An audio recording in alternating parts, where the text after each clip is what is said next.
आपको जो मैंने पिछली वीडियो बताई थी उसमें मैंने नोटपैड बताया है, उसके बाद वर्डपैड मैं इस वीडियो में बताऊंगा, अगली वीडियो में मैं MS वर्ड बताऊंगा। नोटपैड का मैंने आपको सबको समझा दिया कि कैसे ये क्या होता है। वर्डपैड आता है, इससे थोड़ा हैवी सॉफ्टवेयर है, इससे लेकिन कम, ये मैंने आपको समझा रखा है कि ये रहा आपका नोटपैड, ये रहा वर्डपैड और ये रहा आपका MS वर्ड। ठीक है, इसमें जो टूल्स वगैरह होते हैं नोटपैड में बहुत कम होते हैं, MS वर्ड से कम होते हैं, और मतलब नोटपैड में जो टूल होते हैं वो बहुत कम होते हैं। MS जो वर्डपैड में उससे ज़्यादा होते हैं, और MS वर्ड में सबसे ज़्यादा होते हैं। जो वर्डपैड में टूल होते हैं MS वर्ड से कम होते हैं, लेकिन इससे ज़्यादा होते हैं। ठीक है, तो ये सीरीज़ है इनकी, पहले नोटपैड, फिर वर्डपैड और फिर MS वर्ड। तो इस वीडियो में हम पढ़ेंगे वर्डपैड। खोलने का तरीका आपको मैंने बता दिया पिछली जितनी भी वीडियो थी, हर जो सॉफ्टवेयर कैसे खुलता है, तो वो आप अपने आप समझोगे कि आपको आता है या नहीं, तो मैं भी इसमें भी बताऊंगा। ठीक है, वर्डपैड खोलने के लिए हम सबसे पहले यहाँ पे क्लिक करेंगे, यहाँ पे क्लिक करने के बाद लिखेंगे वर्डपैड, एक तरीका ये है।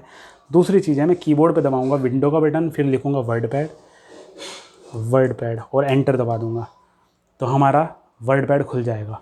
ठीक है, तो ये है हमारा वर्डपैड। वर्डपैड में मैंने लिखा दिस इज माइक्रोसॉफ्ट। ये लिखने के बाद मैंने इसे सेलेक्ट करा। सेलेक्ट करने के बाद यहाँ पे एक बड़ी ए है, एक छोटी ए है। मैं बड़ी ए पे क्लिक करता हुआ जाता हूँ, एक बार, दो बार, तीन बार, चार बार, थोड़ा छोटा कर लिया छोटी ए पे क्लिक करके। ठीक है, ये हो गया। अगर मुझे साइज़ चाहिए यहाँ पे कि कितना साइज़ है, तो यहाँ पे मैं छांट सकता हूँ। साइज़ 72 तक साइज़ होता है। बाकी भी आप इसे एडिट करके 172 भी कर सकते हो और 272 भी कर सकते हो। ठीक है, ये हो गया हमारा। ये देखो 999 पे है इस टाइम पे। ठीक है, इसे मैं छोटा करके वापस से मैं ले आता हूँ। इसे कितने पे लाए हैं हम? ले आए हैं इसे 36 पे। ठीक है, 36 पे आ गया ये। इसके बाद ये है हमारा फ़ॉन्ट। ठीक है, तो ये यहाँ पे आते हैं फ़ॉन्ट। यहाँ पे अगर आपने इसे सेलेक्ट करा, उसके बाद आपने यहाँ पे सेलेक्ट करा, यहाँ पे हमारे फ़ॉन्ट आते हैं कि आपको किस लैंग्वेज में लिखना है।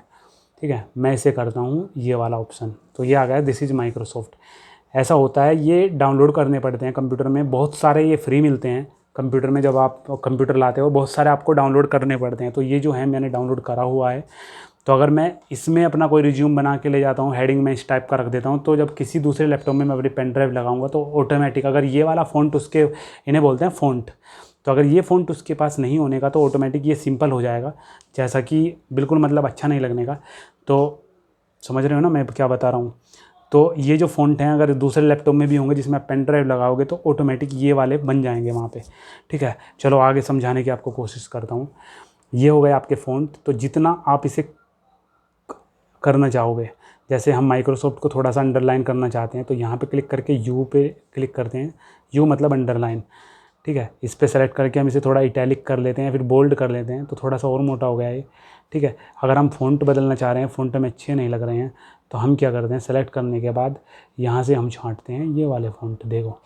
ठीक है, इसे करते हैं थोड़ा हम बोल्ड है ये। अगर हम पतला करेंगे तो ऐसा रहेगा, तो थोड़ा बोल्ड ही है ये। और अगर हम इसका कलर छांटते हैं, देखो नोटपैड में कलर की सुविधा नहीं थी, इसमें कलर की भी है। हम इसे रेड भी कर सकते हैं।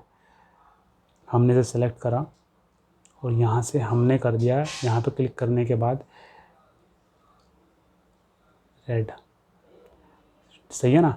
तो ये रेड हो गया। लेकिन आपको एक चीज़ और बता दूँ, हमने इसे सारे को करा वाइट, ये सारा वाइट कर दिया हमने। ठीक है, अगर हम इस पर टैप करेंगे, ये ब्लू है इसलिए वाइट दिख रहा है, तो हमने क्या करा, सारा सेलेक्ट करा। उसके बाद इस पेंसिल पर गए, ये है हमारा बैकग्राउंड कलर, ये हमने रेड छांट लिया। तो ये रहा, देखो वाइट कलर के फ़ॉन्ट है और रेड कलर का बैकग्राउंड है, इसलिए वहाँ पे नज़र आ रहा है हमें। ठीक है, बैकग्राउंड हम चेंज कर सकते हैं। यहाँ पे ऐसे करा, इस पर क्लिक किया, यहाँ पे हमने कर दिया ब्लू, ये हो गया ब्लू। ठीक है, अगर आपको ब्लू बैकग्राउंड चाहिए, उसके ऊपर रेड चाहिए आपका ये लिखा हुआ, तो यहाँ पे आप ऐसे कर सकते हो, ये रहा रेड। ठीक है ना?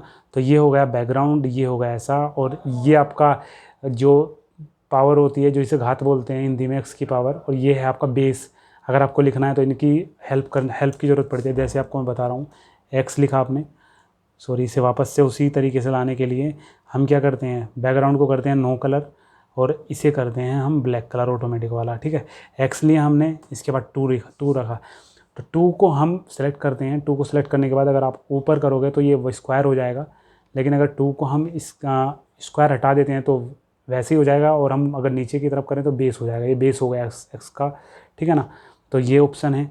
और अगर आपको कोई जैसे होता है जिस पे जैसे सर्फ एक्सल आप लेने जाते हैं, वहाँ पे लिखा रहता है रुपीज़, सब हटा रहा हूँ, यहाँ वहाँ पे लिखा रहता है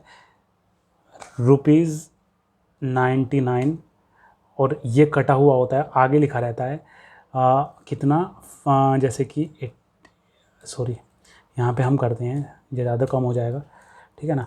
ऐसे करके हमने कुछ कर दिया, जैसे कि ₹99 और 75। तो हम क्या करते हैं, 99 को सिलेक्ट करते हैं, यहाँ पे इस पर क्लिक करते हैं, तो यहाँ पे कट गया ये। कहीं पे भी क्रॉस भी निशान आता है, वो दूसरे सॉफ्टवेयर में होता है, ठीक है ना। तो यहाँ पे रुपीज़ जो है 75 का है, जो पहले 99 का था। ये दर्शाया जाता है कि ये कितनी, क्या इसकी वैल्यू थी और अब क्या है, जिससे आप उसे लेने के लिए उत्सुक हो जाएं, आप ये सोचें मन में कि दोबारा से रेट ना बढ़ जाएं, ठीक है। तो इसका अलग से असर पड़ता है आदमी के दिमाग पे, ठीक है। एक चीज़ ये हो गई। दूसरी चीज़, आपको ये ऑप्शन होता है अलाइनमेंट के। अलाइनमेंट होते हैं आपके 4, ये लेफ़्ट हुआ, ये राइट हुआ, ये सेंटर हुआ, और ये हुआ आपका जस्टिफाई, जिसे बोलते हैं आपका कंट्रोल जे। अभी क्या मतलब होता है इनका, मैं सारी चीज़ें आपको बता रहा हूँ। हमने सेलेक्ट किया इसे, दिस हमने करा दिस इज़ माइक्रोसॉफ्ट, ठीक है। ये किया हमने, उसके बाद हमने किया कॉपी, उसके बाद हम इसे पेस्ट कर दिया कई बार, उसके बाद हमने कर दिया सब कुछ छोटा छोटा सा, ठीक है।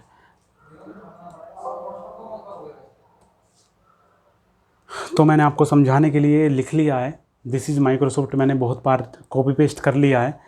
अभी आपको तीनों ऑप्शन अगर समझाने हों तो इसका जो है मुझे ज़रूरत पड़ेगी। देखो, सबसे पहले मैं यहाँ पे टैप कर्सर ले आता हूँ अपना, उसके बाद मैं दबाता हूँ एंटर, जिससे नीचे की तरफ जाता है। उसके बाद मैं यहाँ पे लिखता हूँ, यहाँ पे मैंने लिखा SACHIN। तो आपको अजीब नहीं लगेगा, क्योंकि यहाँ से हम लिखते आ रहे हैं। ये होता है लेफ़्ट अलाइनमेंट, जब यहाँ से लिखना स्टार्ट होता है और इधर की तरफ आता है, ये होता है लेफ़्ट अलाइनमेंट। ये ऑप्शन सेलेक्ट हो रहा है हमारा, ठीक है। अभी मैं हटाता हूँ, दिस सचिन पवार हटा दिया मैंने। उसके बाद मैंने लिया राइट अलाइनमेंट। राइट अलाइनमेंट लेते ही कर्सर यहाँ पे ब्लिंक करने लगा। उसके बाद मैं लिखूँगा SACHINPANWAR। तो जब भी मैं कुछ लिखूँगा तो इधर से आएगा और इधर की तरफ बढ़ता रहेगा, ठीक है। उसके बाद मैं जैसे लिखूँगा, माइक्रोसॉफ्ट नहीं लिख रहा हूँ क्योंकि मैंने ये कॉपी कर रखा है, इधर की तरफ से आ रहा है। अगर मैं एंटर करूँगा तो इधर की तरफ ही होगा, देखो ऐसे, समझ रहे हो ना। तो ये तरीका है, ये है हमारा राइट अलाइनमेंट जो मैंने अभी बताया आपको। वो लेफ़्ट था, वो लेफ़्ट से लिखा जा रहा था, ये राइट से लिखा जा रहा है, ये राइट अलाइनमेंट है। इसके बाद आता है सेंटर अलाइनमेंट। इसमें आपका जो पेज का है बीचों बीच लिखना स्टार्ट होगा। देखो, दिस इज सचिन। जब भी हम कुछ वर्ड लिखेंगे, लेटर लिखेंगे, तो इतना ही जगह इधर बचेगा और इतना ही जगह इधर होगा। मतलब बीच के अगर सेंटर पॉइंट आप लगा दोगे ना, तो अगर मैं कुछ डिलीट करूँगा तो वो इधर से भी डिलीट होगा, इधर से भी, मतलब बिल्कुल बीच में रहेगा वो, बिल्कुल जो भी चीज़ रहेगी, ठीक है ना। तो ये होता है सेंटर अलाइनमेंट। चौथा अलाइनमेंट क्या आता है, इसमें थोड़ा कन्फ्यूज होते हैं लोग, लेकिन जो अमर उजाला वगैरह में काम करा है जिन्होंने, या फिर अमर उजाला जो अखबार पढ़ते हो, उन्होंने एक चीज़ नोटिस ज़रूर करी होगी कि जो फ़ोटो लगाते हैं वो फ़ोटो बिल्कुल सेट होता है, बिल्कुल। जैसे कि मैं, अगर मेरे पास अमर उजाला है तो देखो, अमर उजाला नहीं है लेकिन मेरे पास एक बुक है, देखो ये बुक है मेरे पास। तो ये जहाँ पे ये ख़त्म हो रहा है ना, देखो ये यहाँ से बिल्कुल सेट, बिल्कुल बिल्कुल, मतलब यहाँ पे बिल्कुल ही है। ऐसा तो नहीं है कि ये यहीं पे ख़त्म हुआ होगा, ठीक है ना, बिल्कुल ही यहीं पे ख़त्म होगा, ऐसा भी हो सकता है यहाँ पे ख़त्म हुआ हो। तो ये जो है, ये एडजस्ट जो कर देता है, इनके बीच के जो गैप कम ज़्यादा कर देता है, वो होता है जस्टिफाई। आप क्या करोगे, कंट्रोल के साथ ए दबाओगे, ए दबाने के बाद जो यहाँ पे देखो कम ज़्यादा हो रहा है, आप दबाओगे ये वाला, कंट्रोल के साथ जे दबाओगे या फिर ये बटन दबाओगे, ये ऑटोमेटिक ही एडजस्ट कर लेगा सारा। देखो, आप ऐसे देख पा रहे होंगे, बिल्कुल सेट एकदम कर दिया। तो इसे बोलते हैं जस्टिफाई। 4 अलाइनमेंट होते हैं, ये वाइवा वगैरह में भी पूछ लेते हैं कंप्यूटर के, मुझसे भी पूछा था एक बार।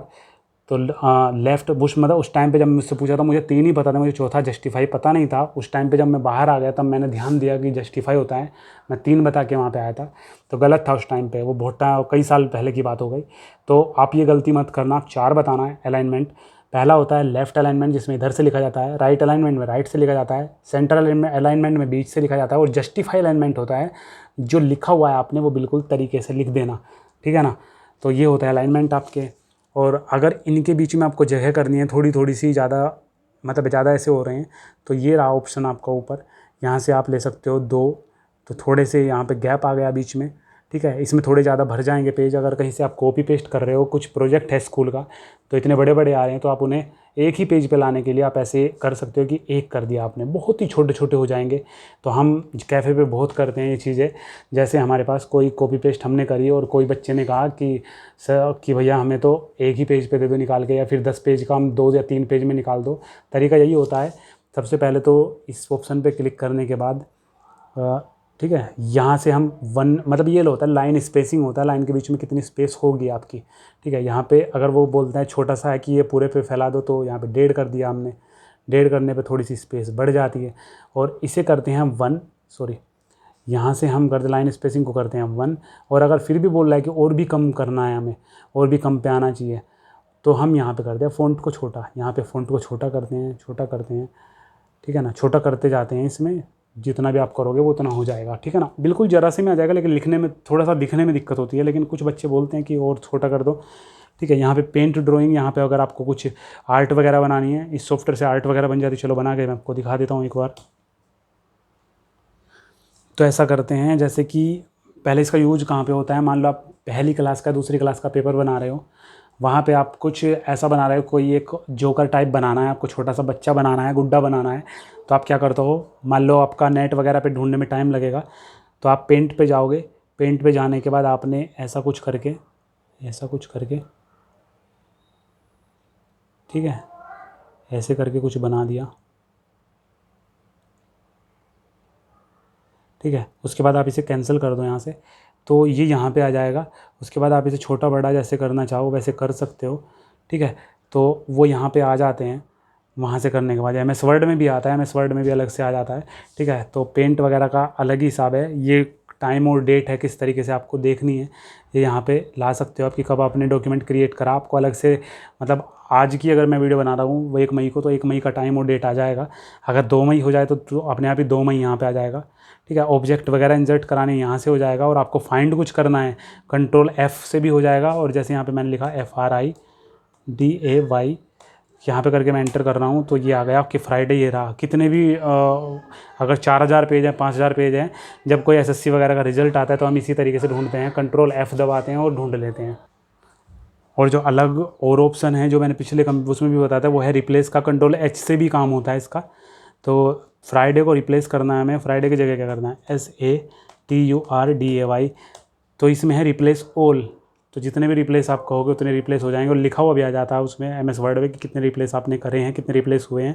तो फ्राइडे की जगह सैटरडे लिखा गया है यहाँ पे। तो इसमें बस इतना ही है, बाकी इसमें ज़्यादा कुछ नहीं है। कुछ भी फाइल बनाने के बाद आपको सेव करने के लिए ये फ्लॉपी का साइन है, आप इस पर क्लिक करोगे, ये पूछेगा आपसे इसका नाम क्या रखना है और कंप्यूटर में किस जगह आपको इसे सेव करनी है। तो हम करते हैं इसे डेस्कटॉप पे सेव, तो यहाँ पे आ रहा है डेस्कटॉप, तो यहाँ पे सेव कर सकते हो आप इन्हें, ठीक है ना। और बाकी के आपका दोबारा से खोलने के लिए कंट्रोल के साथ O दबाओगे, या फिर यहीं पे फाइल पे क्लिक करने के बाद आप यहाँ पे दबा दोगे, देखो प्रिंट वगैरह का ऑप्शन भी है। ओपन दबाओगे तो ओपन करने के लिए आ जाएगा, न्यू दबाओगे तो न्यू आ जाएगा। ये पूछेगा नए पुरानी फाइल सेव करोगे, तो हमने कहा नहीं, ठीक है। तो ये था हमारा नोटपैड। अगली जो वीडियो होगी वो होगी MS वर्ड की, और वो थोड़ी सी लंबी हम वीडियो करेंगे, क्योंकि उसमें से सबसे पहली चीज़ तो मैं बहुत मेन चीज़ें ही उसमें से बताऊंगा, और जो नोटपैड हैं और आपका वर्डपैड है वो भी उसमें कवर हो जाएंगे। लेकिन आपको वो सेपरेट इसलिए बताएं क्योंकि वो सेपरेट समझाने ज़रूरी थे, क्या क्या चीज़ें होनी चाहिए। नोटपैड ज़्यादा ज़रूरी था वर्डपैड से, इसलिए वो मैंने थोड़ा सा ज़्यादा डीप से समझाया। ये आपको समझ में आया होगा अगर आपने नोटपैड सही से देखा है तो, ठीक है। बाकी आपका कोई भी क्वेश्चन हो तो मुझे आप कमेंट करना, मैं उसका रिप्लाई ज़रूर करूँगा, ठीक है।